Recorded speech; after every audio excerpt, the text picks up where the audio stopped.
Palavra da Verdade, com Hernandes Dias Lopes. Eu quero partilhar com você agora o texto bíblico que está em 2 Reis. Segundo livro dos Reis, capítulo 20.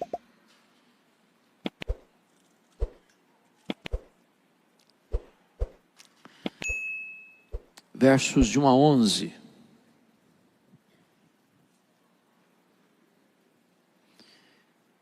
Esse texto diz assim, 2 Reis 20.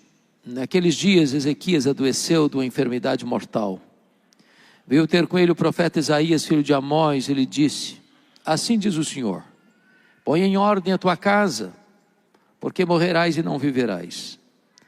Então virou Ezequias o rosto para a parede e orou ao Senhor, dizendo: lembra-te, Senhor, peço-te, de que andei diante de ti com fidelidade, com inteireza de coração, e fiz o que era reto aos teus olhos, e chorou muitíssimo. Antes que Isaías tivesse saído da parte central da cidade, veio a ele a palavra do Senhor, dizendo: volta e diz a Ezequias, príncipe do meu povo: assim diz o Senhor, o Deus de Davi teu pai, ouvi tua oração e vi as tuas lágrimas, e eis que eu te curarei. Ao terceiro dia subirás à casa do Senhor. Acrescentarei aos teus dias 15 anos, e das mãos do rei da Síria te livrarei, a ti e a esta cidade. E defenderei esta cidade por amor de mim e por amor de Davi meu servo. Disse-lhe mais Isaías: tomai uma pasta de figos. Tomaram-na e a puseram sobre a úlcera, e ele recuperou a saúde. Ezequias disse a Isaías: qual será o sinal de que o Senhor me curará e de que ao terceiro dia subirei à casa do Senhor? Respondeu Isaías: ser-te-á isso da parte do Senhor como sinal de que ele cumprirá a palavra que disse: adiantar-se-á a sombra 10 graus, ou os retrocederá. Então disse Ezequias: é fácil que a sombra adiante 10 graus, tal porém não aconteça, antes retroceda 10 graus. Então o profeta Isaías clamou ao Senhor, e fez retroceder 10 graus a sombra lançada pelo sol declinante no relógio de Acás. Hoje eu quero tratar com vocês, nesta última palavra, sobre o tema investindo nas futuras gerações. O rei Ezequias começou a reinar com 25 anos. Ele reinou 29 anos. Morreu com 54 anos. O rei Ezequias foi filho de um dos mais perversos homens da história de Judá. Seu pai chamava-se Acás, homem idólatra, feiticeiro e assassino. Homem que perverteu o culto a Deus e fechou a casa de Deus. E não obstante não ter berço, exemplo, testemunho em casa, Ezequias foi o rei mais piedoso depois de Davi, a ponto da Bíblia dizer que ninguém foi igual a ele antes dele, nem depois dele ninguém foi semelhante a ele. Homem singular, significando que não é o ambiente que faz o homem, é o homem que faz o ambiente. O homem não é produto do meio, o meio é que é produto do homem. Não é a situação que corrompe o homem, é o homem que corrompe a situação. Ezequias não tinha exemplo em casa, mas ele escolheu ser um homem piedoso. Não importa a circunstância da sua casa, você pode andar com Deus. Mas é interessante que quando Ezequias estava com 39 anos de idade, portanto 14 anos depois que ele tinha assumido o seu governo, ele enfrenta 2 gravíssimos problemas. Primeiro, foi no governo dele que o poderoso império assírio tomou Samaria e levou cativo o povo das 10 tribos do norte, no ano 722 a.C. E agora esse mesmo poderoso império assírio cujo mandatário do poder é Senaqueribe. Já tinha tomado cidades e fortalezas de Judá. Agora reúne o seu exército imbatível, cerca a cidade de Jerusalém e manda um recado abusado para Ezequias por meio de Rabsaque: renda-se, porque Deus nenhum poderá livrar você das minhas mãos. E disse para o povo que estava ao redor dos muros de Jerusalém: não deixem Ezequias enganar vocês, dizendo que Deus vai livrar vocês. Deus nenhum nunca livrou a sua cidade, o seu território, da invasão assíria. Jerusalém vai cair. E se vocês não se renderem, vocês sofrerão uma fome tal que vocês comerão excrementos e beberão urina. A situação é irremediável, é irreversível. Se não bastasse esse cerco militar, Ezequias, aos 39 anos de idade, enfrenta um segundo problema insolúvel. Ele está com a doença mortal, está com uma úlcera, que médico nenhum conseguiu resolver. E é nessa conjuntura que Deus mandou o profeta Isaías ao palácio, para dizer para o rei Ezequias: põe em ordem a tua casa, porque morrerás, e não viverás. Aquele homem era rico, aquele homem era poderoso, mas só lhe sobrou uma parede.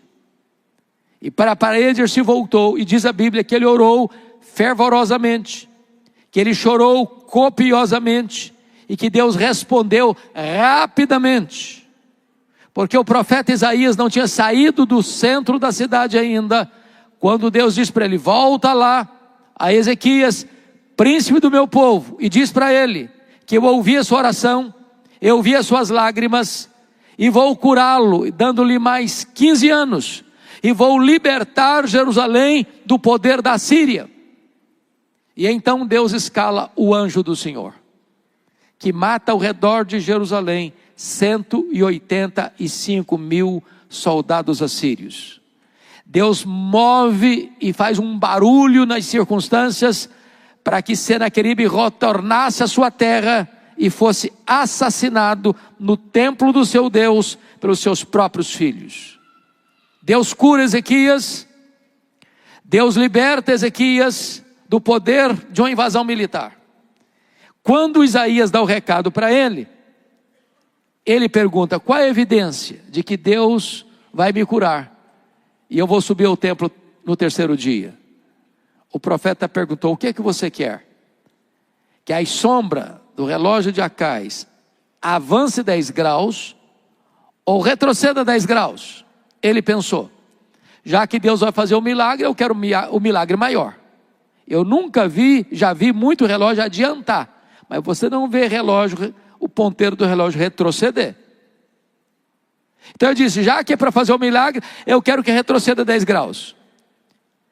E Isaías ora, e Deus interfere na estrutura do universo, para atender a oração de Isaías, para curar o rei Ezequias. Um grande milagre, um extraordinário milagre. O que aconteceu como resultado desse grande milagre? A notícia se espalhou pelo mundo. E então, um novo império que estava surgindo, o Império Babilônico, envia uma comitiva diplomática a Jerusalém, para se solidarizar, para se alegrar com o rei Ezequias, por tamanho milagre, a cura milagrosa e a libertação de uma invasão militar iminente. Quando Ezequias recebeu aquela comitiva, diz a Bíblia, que ele abriu os seus tesouros, abriu os seus palácios e mostrou quão grande ele era, quão rico ele era, quão poderoso ele era, quão famoso ele era, quão digno de glória ele era. E aquilo não foi agradável aos olhos de Deus. Confira comigo aí, por favor, depois nós vamos voltar para esse texto. 2 Crônicas, capítulo 32, o que aconteceu? Versículos 24 e 25. 2 Crônicas 32, 24 e 25. Naqueles dias adoeceu Ezequias mortalmente, Então orou o Senhor, que lhe falou e lhe deu um sinal. Mas não correspondeu Ezequias aos benefícios que lhe foram feitos, pois o seu coração se exaltou, pelo que houve ira contra ele e contra Judá e Jerusalém. Preste atenção nisso. Um milagre de Deus é um grande privilégio, mas é também uma grande responsabilidade. Quando ele recebe aquela comitiva internacional, em vez de ele reconhecer que a vitória sobre a Síria viera de Deus, e que a cura recebida viera de Deus, ele se exalta. E ao se exaltar, ele revela quão poderoso ele era, quão grande ele era, abriu seus tesouros, mostrou sua riqueza, mostrou seu ouro, a sua prata, o seu poderio militar. E diz a Escritura que isso foi mal aos olhos de Deus. Vamos dar uma olhadinha, por favor, voltando lá para Reis, capítulo de número 20. Veja aí comigo, por gentileza, verso 20 e 12. Nesse tempo, Merodach Baladã, filho de Baladã, rei da Babilônia, enviou cartas e um presente a Ezequias, porque soube que estivera doente. Ezequias se agradou dos mensageiros e lhes mostrou toda a casa do seu tesouro, a prata, o ouro, as especiarias, os óleos finos, o seu arsenal e tudo quanto achava nos seus tesouros. Nenhuma coisa houve, nem em sua casa, nem em todo o seu domínio, que Ezequias não lhe mostrasse. Notinha de rodapé: você não tem que mostrar tudo na sua casa para as pessoas, não.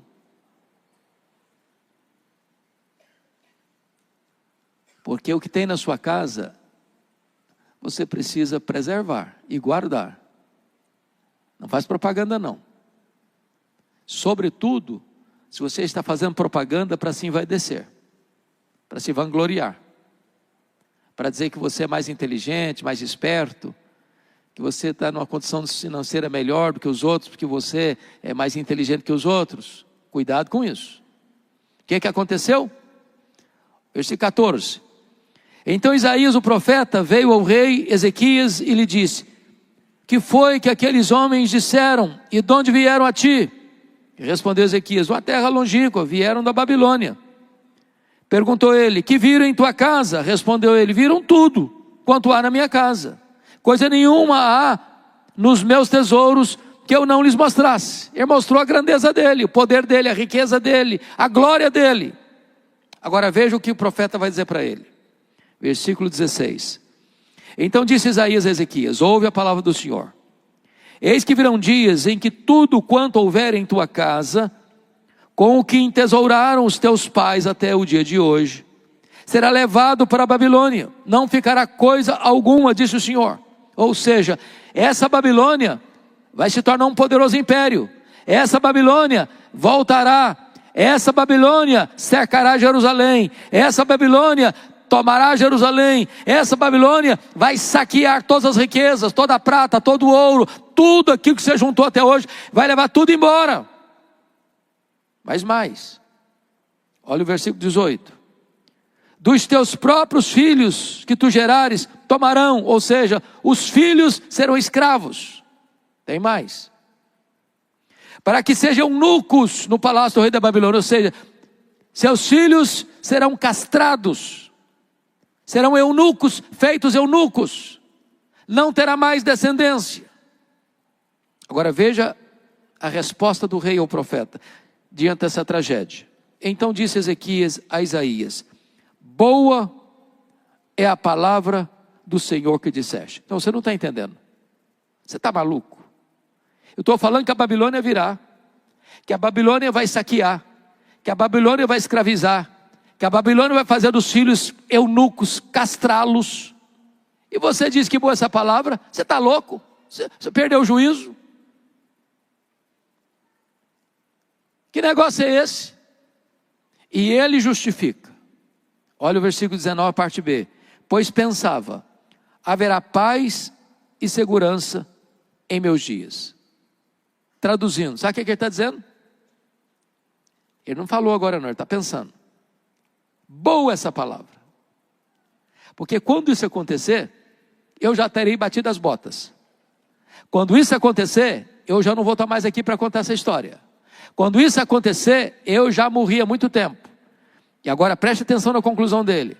Depois que eu morrer, é isso que ele está dizendo, depois que eu morrer, desculpem da expressão, que se danem as futuras gerações, eu não estou nem aí. Eu só me importo comigo. É muito triste você escutar isso de um homem piedoso. Um cara que está olhando para o umbigo dele, para o conforto dele. Mas não se preocupa com seus filhos, com seus netos, com as futuras gerações. Meus irmãos, tem muita coisa que hoje, ou nós enfrentamos, ou os nossos filhos e os nossos netos pagarão a conta. Talvez um dos maiores problemas da nossa sociedade é que ela é egoísta demais, narcisista demais, olhando só para si mesmo e não se preocupa com as futuras gerações. Cristianismo, irmãos, é como uma corrida de revezamento. Se nós falharmos em passar o bastão da fé para os nossos filhos, para os nossos netos, amanhã a apostasia pode visitar e bater a nossa porta. É só você olhar o que está acontecendo no mundo. E você verá que regiões onde existiram igrejas vivas, hoje só existem monumentos, porque o movimento virou monumento. Às vezes só tem escombros, vagas lembranças de uma igreja que viveu no passado, porque num dado momento, os pais só se preocuparam com eles mesmos, e não passaram o bastão da fé para outros. Então vamos entender aqui. Volta comigo a olhar para o capítulo 21. Tinha Manassés 12 anos de idade, quando começou a reinar, porque está escrito no verso 21 do capítulo 20, descansou Ezequias com seus pais e Manassés, seu filho, reinou em seu lugar. Então vamos entender aqui. Qual foi a mensagem que Isaías levou a Ezequias no seu palácio? Põe em ordem a tua casa. Por quê? Porque morrerás e não viverás. Aí Deus diz para o seguinte, eu vou lhe dar mais 15 anos de vida. Agora vamos ler o versículo 1, de 21. Tinha Manassés 12 anos de idade quando começou a reinar. Então, qual a conclusão que você chegou?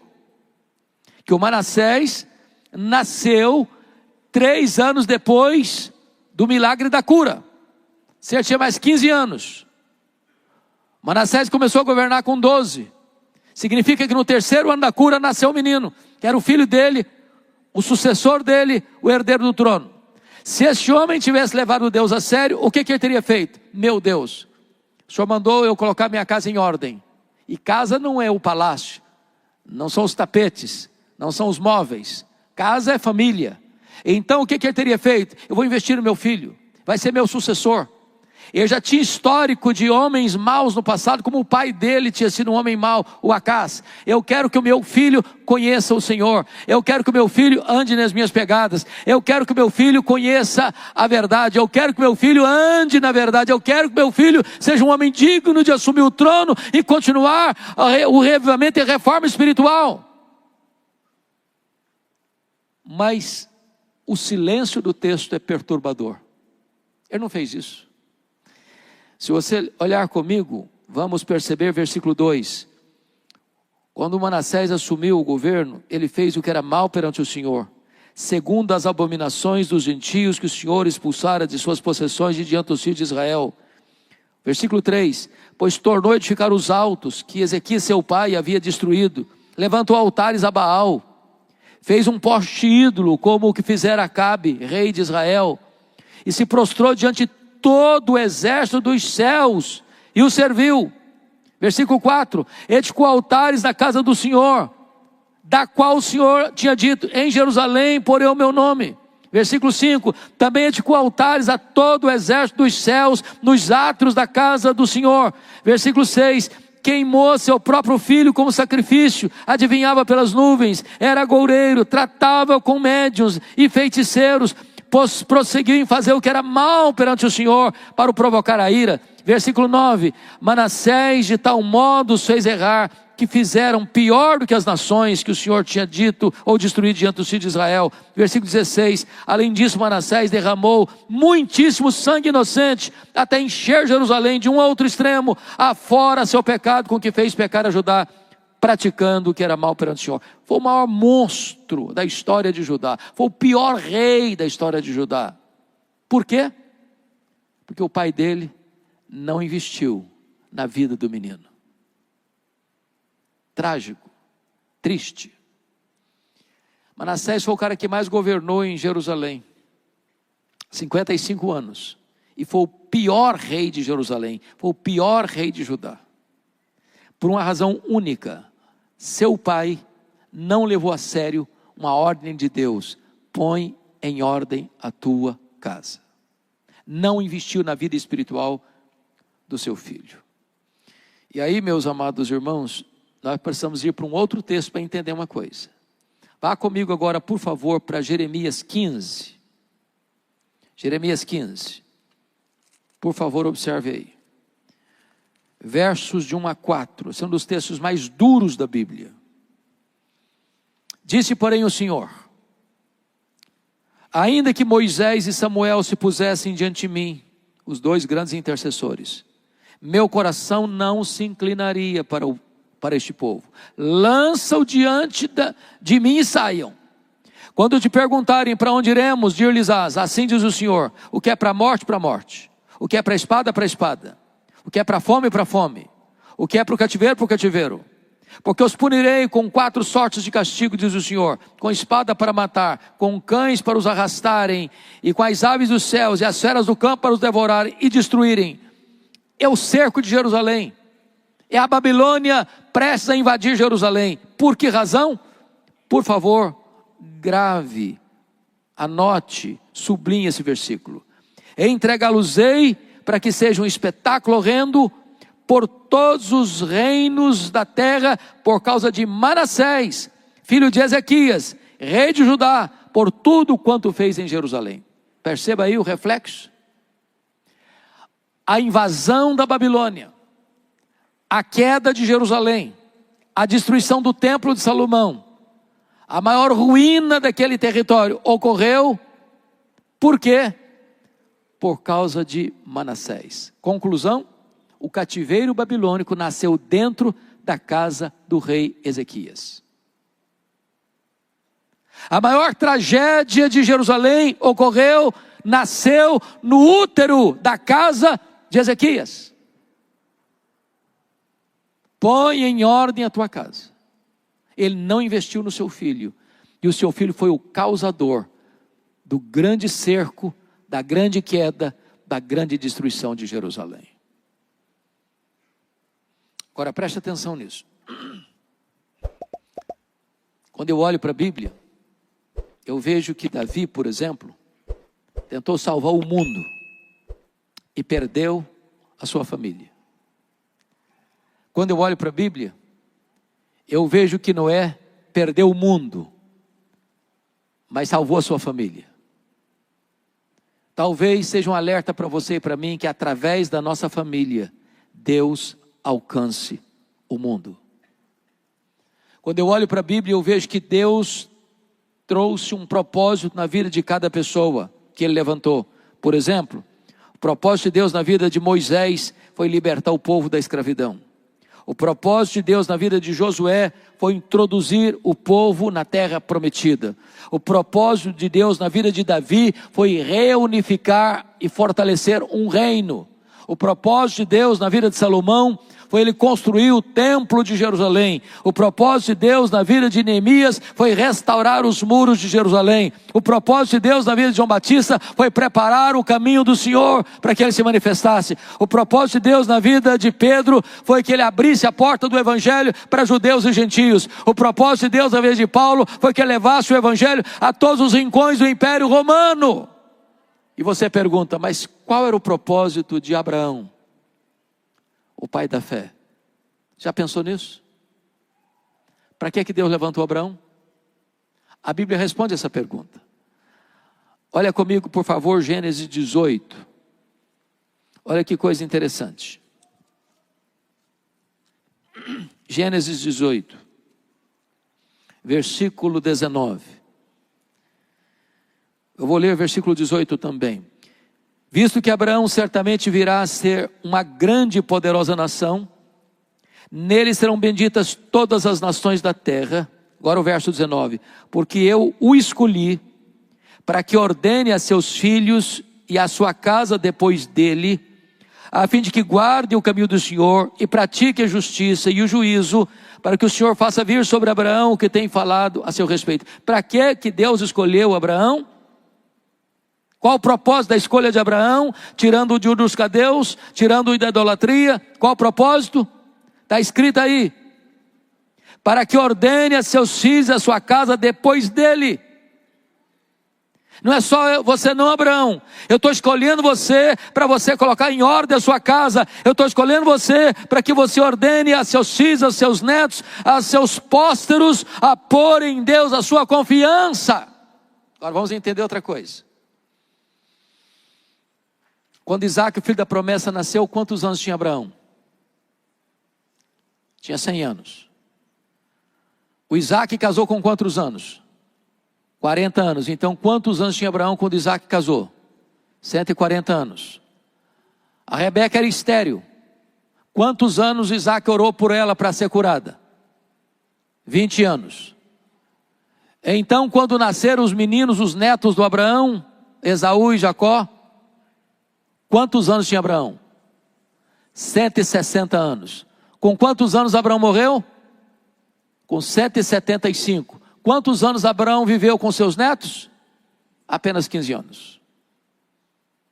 Como é que eu vou entender esse versículo? Que Deus escolheu Abraão para que ele ordenasse aos seus pósteros, aos seus filhos, aos seus netos, às suas futuras gerações, a pôr em Deus a sua confiança.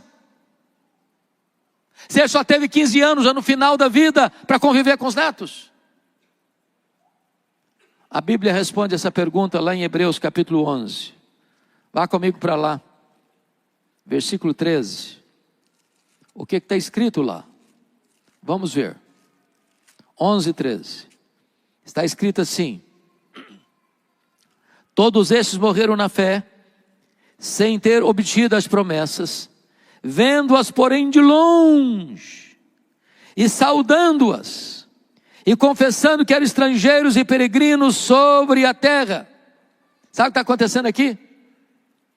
É como se Abraão estivesse na ponta dos pés, olhando nas dobras do futuro, e vendo você, e vendo você, e vendo você, e vendo você, e vendo você, e vendo você, diz: Deus, eu quero que a minha descendência ponha no Senhor a sua confiança, eu quero que a minha descendência te conheça. Eu quero em nome de Jesus conclamar a todos os pais e mães, avós e avós que estão aqui nesse auditório, a colocar os seus filhos, a colocar os seus netos, a colocar os seus bisnetos, a colocar os seus tetranetos, a colocar a sua futura geração, para que estas gerações conheçam a Deus. Não podemos nos conformar com a atitude de Ezequias: só pensa em mim, depois que eu morrer que se dane as futuras gerações. Não, em nome de Jesus, nós queremos levantar um exército de pais e mães que orem pelos seus filhos, que chorem pelos seus filhos, que lutem pelos seus filhos, para que a igreja de amanhã seja mais viva, mais cheia do Espírito Santo que a igreja de hoje, que os nossos filhos, que os nossos netos sejam mais crentes do que nós, em nome de Jesus. Nós temos grandes pessoas da Bíblia que não foram cuidadosos na formação espiritual de seus filhos. Um exemplo clássico da Bíblia é Davi. Davi foi um dos homens mais piedosos da Bíblia, que a Bíblia chama de dizer de o homem segundo o coração de Deus, o modelo para os reis de Judá. Mas ele foi inconsequente com a sua família. Ele não cuidou de seus filhos. Por isso ele viu estupro na sua casa, ele viu assassinato na sua casa, ele viu conspiração na sua casa, ele viu morte na sua casa, ele viu derramamento de sangue na sua casa, porque ele, cuidando de tanta gente, cuidando de um reino todo, não cuidou da sua própria família. Você pode ter os maiores sucessos do mundo, se você perder a sua família, todos os seus troféus são troféus de palha. Então eu queria, já caminhando para o fim, ver um exemplo na Bíblia. Eu queria que você abrisse comigo, por favor, primeiro livro de Samuel, capítulo 12. Abra aí comigo.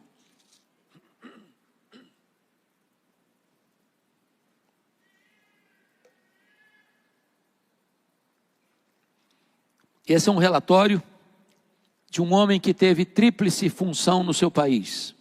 Ele era um juiz, ele era um profeta, ele era um sacerdote. Ocupava funções eclesiásticas e funções civis. E ele está no final da vida prestando um relatório à sua nação. Então vamos ver comigo. Começando com o verso 1. Então disse Samuel a todo Israel: eis que ouvi a vossa voz em tudo que me dissestes, e constituí sobre vós um rei.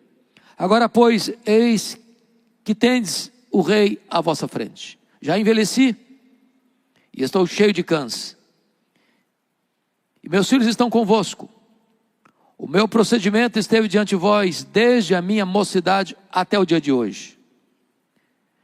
Eis-me aqui, testemunhai contra mim perante o Senhor, e perante o seu ungido. De quem tomei o boi?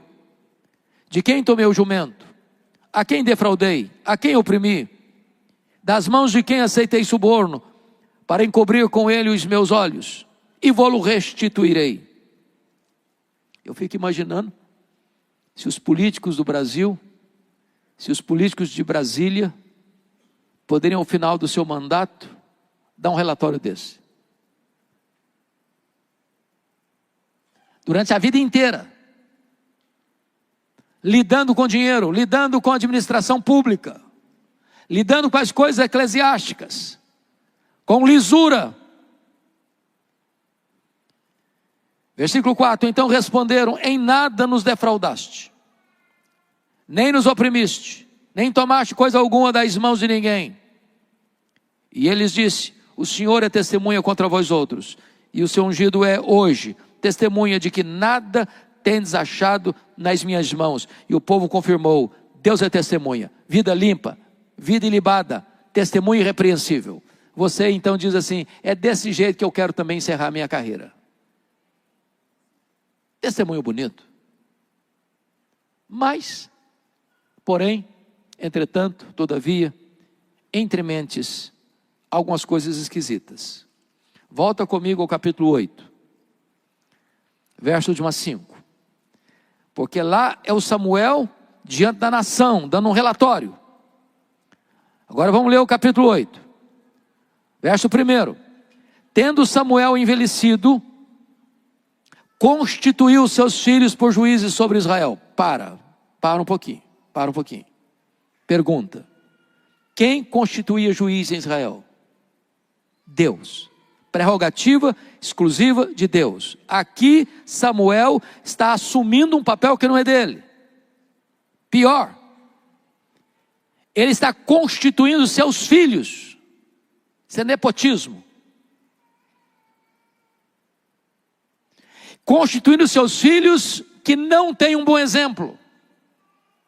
Versículo 2. Aliás, versículo 3.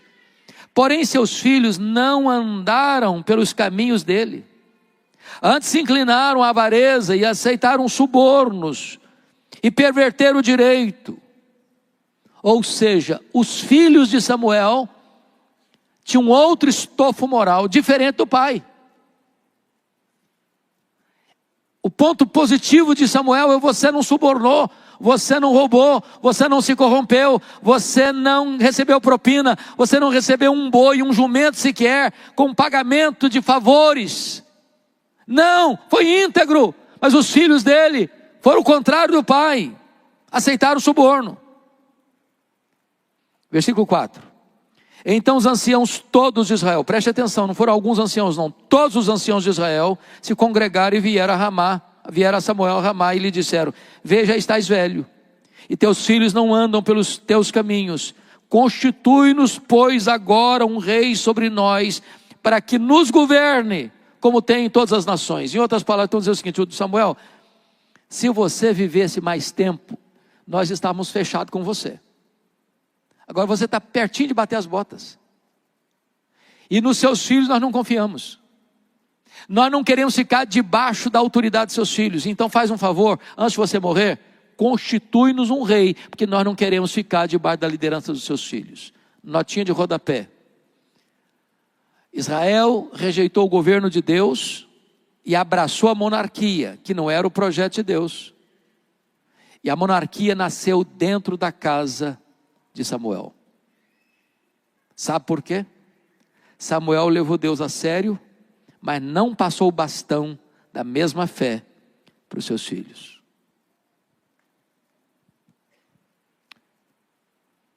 Permita dizer isso: a geração que saiu do Egito morreu no deserto. A geração que nasceu no deserto entrou na terra prometida. A geração que nasceu na terra prometida não conhecia Deus mais. Conclusão: parece-nos que os nossos avós foram mais crentes que os nossos pais. Parece que os nossos pais foram ou são mais crentes do que nós. Parece-nos que nós estamos sendo mais crentes do que os nossos filhos. Se Deus não tiver misericórdia, a apostasia pode chegar na outra geração. Este ano nós vamos comemorar mais de 500 anos de reforma protestante. 508 anos. A Europa não tem o que comemorar. O berço do protestantismo hoje é um continente pós-cristão. Estive recentemente na Holanda.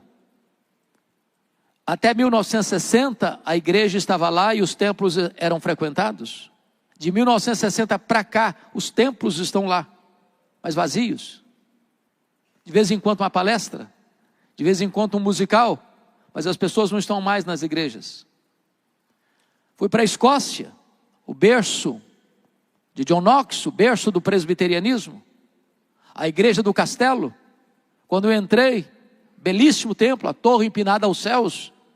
Lá dentro não tem púlpito, lá dentro não tem cadeiras, lá dentro não tem bancos.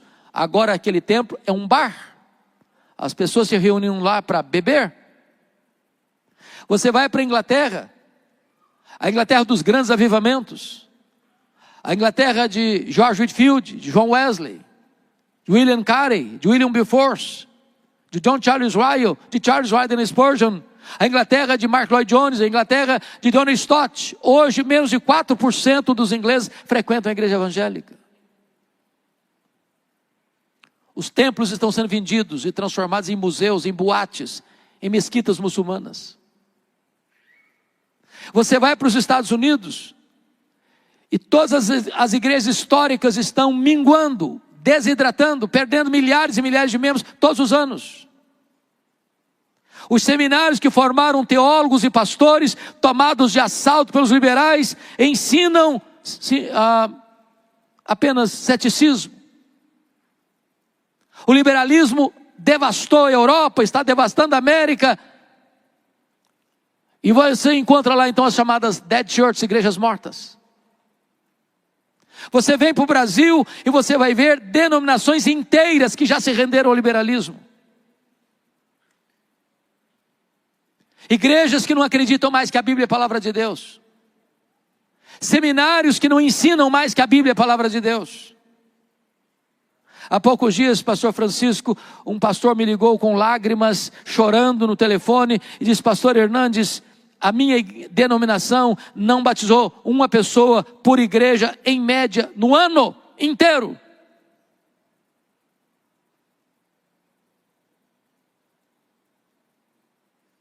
Amados, eu quero aqui em nome de Jesus fazer um apelo e um desafio de nós colocarmos em ordem a nossa casa. Nós vivemos numa geração que está correndo atrás de tantas coisas. Quer conforto, quer dinheiro, quer riqueza, quer prosperidade, tudo isso é bom se vem de Deus, fruto do trabalho honesto. Mas mesmo que seja fruto do trabalho honesto, pelo amor de Deus, não desista de seus filhos.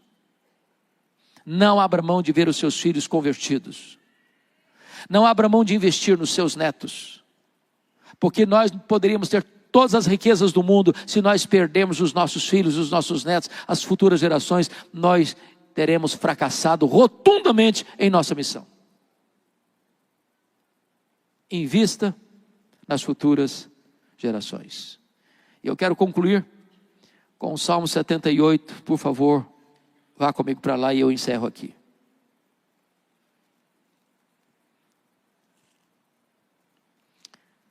Salmo 78, versículo 3. O que ouvimos e aprendemos, o que nos contaram nossos pais. Me permita perguntar, quantos aqui nasceram num lar evangélico, um lar cristão? Levante a mão. Quantos nasceram? Que privilégio você e eu tivemos. Nós ouvimos, nós aprendemos o que os nossos pais nos contaram. Os nossos pais nos contaram. Mas aqui tem uma promessa. Versículo 4. Nós não encobriremos a seus filhos. Contaremos à vindoura geração os louvores do Senhor e o seu poder e as maravilhas que fez. As crianças hoje têm outros heróis. Heróis de Araque. Heróis fake news. Temos falhado às vezes em passar essa mensagem para os nossos filhos. Nós não encobriremos isso. Nós contaremos à vindoura geração os louvores do Senhor e o seu poder e as maravilhas que fez. Versículo 6. A fim de que a nova geração os conhecesse, filhos que ainda hão de nascer, se levantassem e por sua vez os referissem aos seus descendentes, para que pusessem em Deus a sua confiança. Eu não sei se esse assunto mexe com você, mas a mim mexe demais. E eu gostaria de saber se eu tenho hoje pais e mães, avós e avós aqui hoje, nesse auditório, que querem dar as mãos, dizer, nós lutaremos pelos nossos filhos, nós lutaremos pelos nossos netos, nós não abriremos mão das futuras gerações, nós queremos uma igreja amanhã mais forte do que a igreja de hoje. Tem gente assim, desejosa de fazer isso? Louvado seja o Senhor. Vamos ficar em pé então e vamos orar.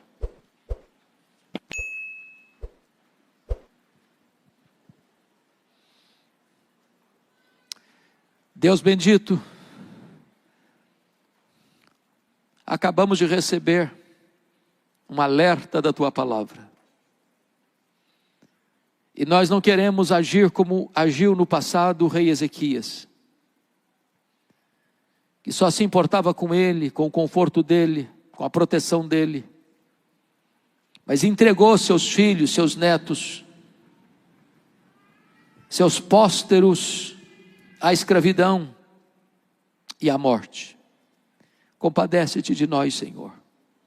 Poupa os nossos filhos, poupa os nossos netos, poupa os nossos bisnetos, poupa as futuras gerações, Senhor. Dá-nos coragem, Deus, para passar o bastão da fé para a futura geração, para a próxima geração. Dá-nos a bênção, Deus, de ver um grande reavivamento espiritual na nossa casa, na nossa família, na nossa igreja, na nossa denominação, na igreja evangélica brasileira e mundo afora. Dá-nos a bênção de ver, Deus, crianças e adolescentes cheios do Espírito Santo, que vão proclamar o teu nome e vão pôr no Senhor a sua confiança. Visita-nos nesta manhã, Senhor, e traga sobre nós a consciência do nosso dever, e dá-nos um sinal do teu favor, de vermos tu levantando, conforme o teu propósito e para a tua glória, esta geração e as futuras gerações, para te servirem e fazerem a tua obra. Louvado seja o teu nome. Em nome de Jesus. Amém.